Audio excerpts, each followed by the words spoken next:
Buenas tardes, amados hermanos, que el Señor les bendiga en esta hora. Vamos a comenzar con la enseñanza del día de hoy, ¿verdad? Recordando que estamos en el segmento de los eslabones escondidos de la Biblia. Y para ello, pues estamos hablando, ¿verdad?, de la geografía de la Biblia. Hemos visto cosas verdaderamente maravillosas y las que vienen aún están más. También les recuerdo que estamos en la cuenta de Facebook y en la cuenta de YouTube para que nos canalicen por esas plataformas, ¿verdad? Y hagan virales estos maravillosos mensajes que son para la honra y la gloria de Dios, ¿verdad? Y pues también para que ustedes aprendamos un poco más de la Biblia, ¿verdad? Que es la fuente de la vida eterna. Si nosotros no conocemos de la Biblia, la fuente de la vida eterna, jamás la conoceremos y mucho menos la veremos, ¿sí? Y peor aún, no viviremos en ella. Bien, también les recuerdo que por las mañanas estamos hablando del segmento del Génesis de Enoc.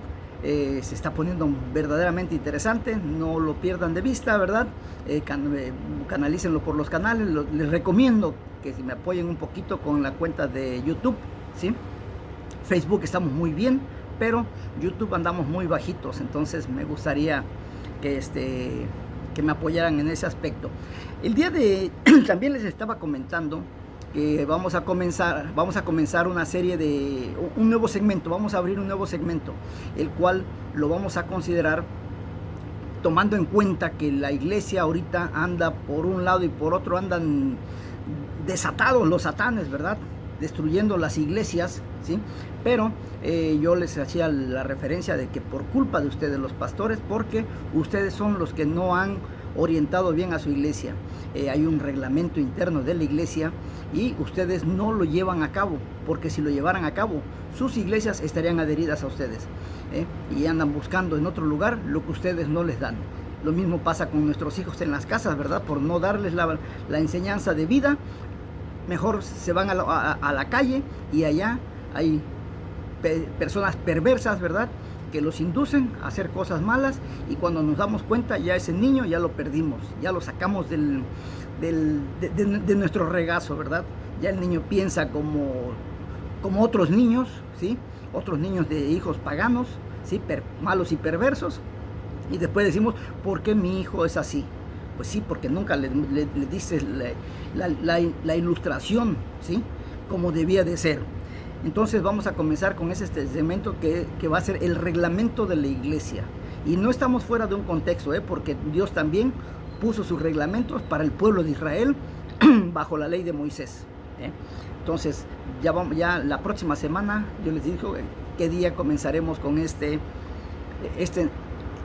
nuevo segmento, que va a ser de grande bendición para ti, pastor, y para la iglesia, porque ahora la iglesia va a saber cuáles son las responsabilidades del pastor para con la iglesia, y el pastor va a saber, tiene que decirle a la iglesia las responsabilidades que tiene que llevar a cabo para con el pastor. Entonces va a ser de muy grande ayuda, yo creo, para ambos, tanto para el pastor como para la iglesia en general, ¿sí? Hoy vemos que andan como ranas brincando de charco en charco, y a lo mejor hasta yéndome un poquito más allá, el Señor, podríamos considerar cuando el Señor Jesucristo le dijo a la samaritana, tráeme a tu marido. Dice, no tengo marido. Pues bien has dicho, 5 maridos has tenido, 7 maridos has tenido, y el con el que vives hoy no es tu marido. Y eso es lo que representan también ustedes, la iglesia que anda brincando de charco en charco. 7 pastores has tenido, y ahorita donde te reúnes no es tu pastor. Entonces 7 maridos has tenido y ninguno, y con el que vives no es. Entonces anda la iglesia desordenada, y sobre todo haciendo caso a los merolicos que andan predicando la palabra de Dios para conveniencia de su vientre. A eso sí, hay que llenarles el vientre, pero al pastor sí hay que dejarlo que se muera como cucaracha fumigada. Entonces vamos a hablar acerca de ese concepto, ¿sí?, del reglamento de la iglesia, tal y como debe de ser, tal y como debe de llevarse a cabo. Ya si ustedes no lo quieren llevar así, pues ¿qué más se puede hacer? Pues bien, nos metemos a nuestro tema. El día de ayer habíamos hablado que íbamos a entrar a un nuevo concepto, ¿verdad? De aquí en adelante dice, vamos a anotar la orden de las conquistas por Josué y de cómo los israelitas tomaron posesión de su tierra. ¿verdad? Dios usaba magistralmente y lo guiaba de un lugar a otro sin perder un soldado israelita. O sea, nunca hubo un muerto en los soldados del pueblo de Israel, porque peleaban las batallas de Dios y Dios los protegía. Sí, algún herido por allí, no está por demás, pero ni una baja, ni un muerto, ¿sí? Y todo el pueblo dice, uno de los versículos muy importantes es Josué capítulo 10, versículo 21, que dice: y todo el pueblo volvió sano y salvo a Josué al campamento en Maceda. No hubo quien moviese su lengua contra ninguno de los hijos de Israel. Y el versículo 43 dice: y volvió Josué y todo Israel con él al campamento en Gilgal. O sea, fueron a una batalla, la ganaron y regresaron todos sanos y salvos. Bien, veamos otro como preámbulo de las conquistas de Canaán, la promesa que Dios le hizo a Abraham en Génesis capítulo 13, versículos 14, 15 y 17. Dice: y Jehová dijo a Abraham, después que Lot se apartó de él: alza ahora tus ojos y mira desde el lugar donde está, hacia el norte y el sur, y al oriente y al occidente. Ojo, amados hermanos, ¿sí? Cristianos y no cristianos, porque también es muy importante para todos ustedes esta bonita enseñanza.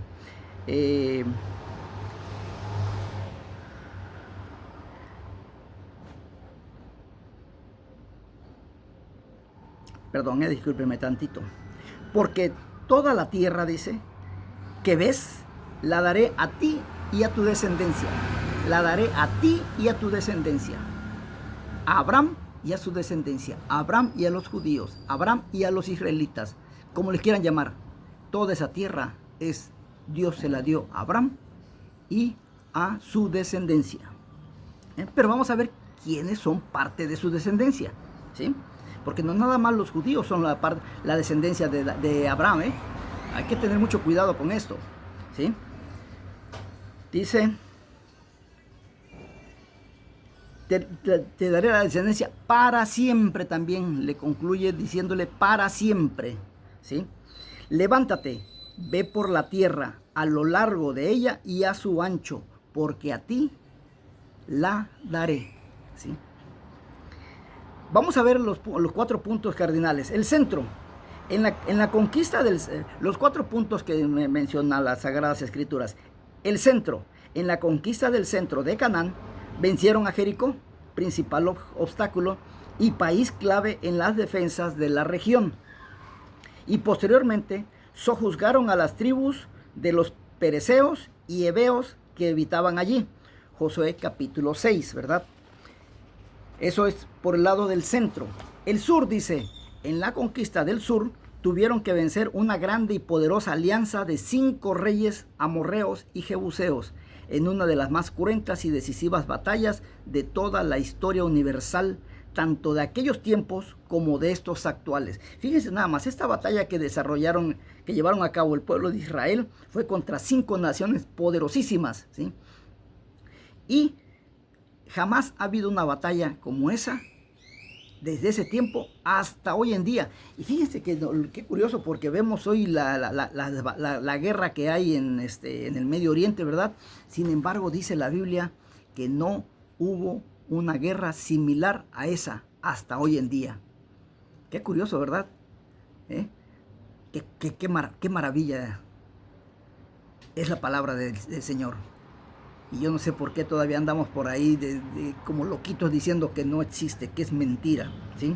Esta victoria dio a Josué. Esto lo tenemos registrado en el capítulo 10 del libro de Josué. Esta victoria dio a Josué el dominio total sobre toda la tierra de Jericó hasta Cades Barnea. Ahora vamos al norte. Posteriormente pasó a conquistar al norte, para vencer en otra tremenda y poderosa alianza de varias tribus de cananeos y jergueseos bajo el mando de Javín, rey Hazor, donde los anaseos, o sea, los anaseos eran los gigantes, ¿sí?, fueron exterminados en la parte central del país, y los que quedaron en Filistea fueron muertos en el tiempo de David, 500 años después. ¿sí?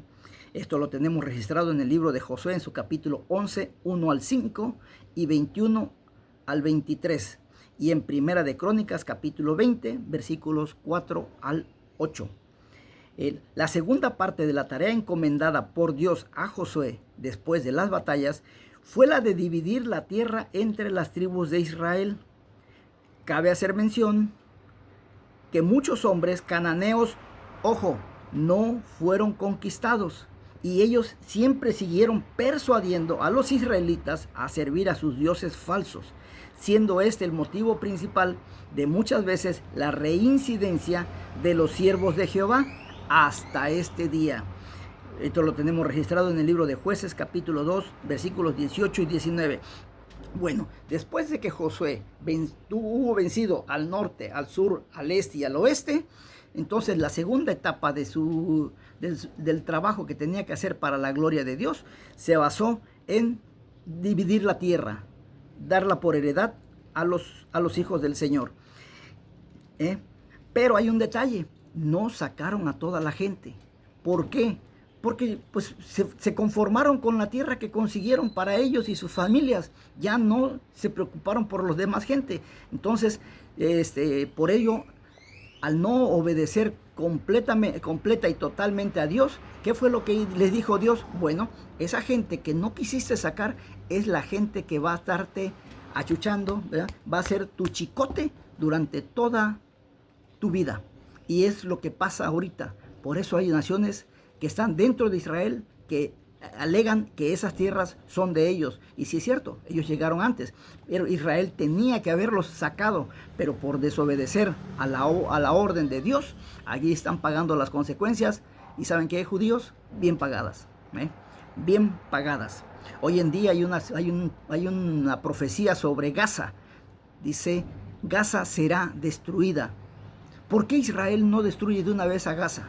No, porque está haciendo que vamos a hacer un tratado, que vamos a hacer una alineación, que se van a enojar los árabes, que se van a enojar los musulmanes, que los islámicos. ¿A ellos qué le importan los islámicos? ¿Qué le importan los musulmanes?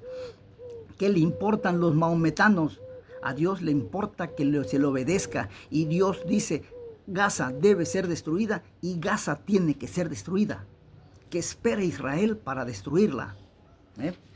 Hacer enojar a Dios. Ya saben cómo reacciona Dios cuando ustedes no le obedecen, ¿sí? Ok. Cabe señalar que las más poderosas tribus de Israel eran Judá y Efraín, pues ellos recibieron sus herencias en la Tierra Santa hasta hoy en día, que es Jerusalén. Los hijos de Judá al sur y los hijos de Efraín al centro del país. Dan y Benjamín fueron colocados entre Judá y Efraín, la ciudad capital de Jerusalén, mientras Simeón recibió su herencia al sur de Judá. Al norte de Efraín fueron colocados la otra mitad de Manasés y los hijos de Isaacar y Zabulón, con Aser y Neftalí al norte de ellos. Las otras tribus camitas que no fueron vencidas por Josué, seguían poblando el territorio alrededor de los israelitas, y muchas veces se levantaban en contra e invadían la tierra del pueblo de Dios por causa de su reincidencia de no haberlos derrotado y sacados de esos lugares, tal y como lo podemos ver en el libro de los Jueces.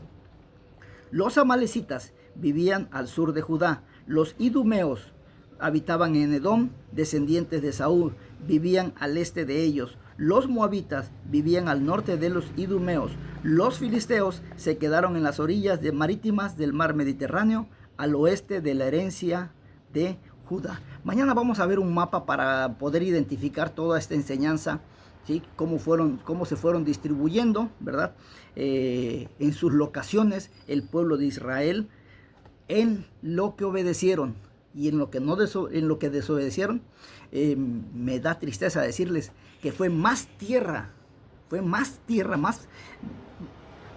posesión, más tierra la que no acapararon, no quisieron conquistar, que la que conquistaron. Y por eso aquellas naciones se hicieron más, y por eso es la guerra hasta hoy en este mismo día, ¿sí? Pero, ¿y qué tierras se conquistaron al oriente y al occidente de acuerdo a la promesa que Dios le dio a Abraham? Bueno, ya vimos que ya venció al centro, al sur y al norte, pero falta el occidente y el oriente de acuerdo a la promesa que Dios le había dado a Abraham. Pero eso lo vamos a ver el día de mañana porque el tiempo se me acabó. Que Dios les bendiga. Soy Juan Carlos Muñoz. Nos vemos el día de mañana. Hasta pronto.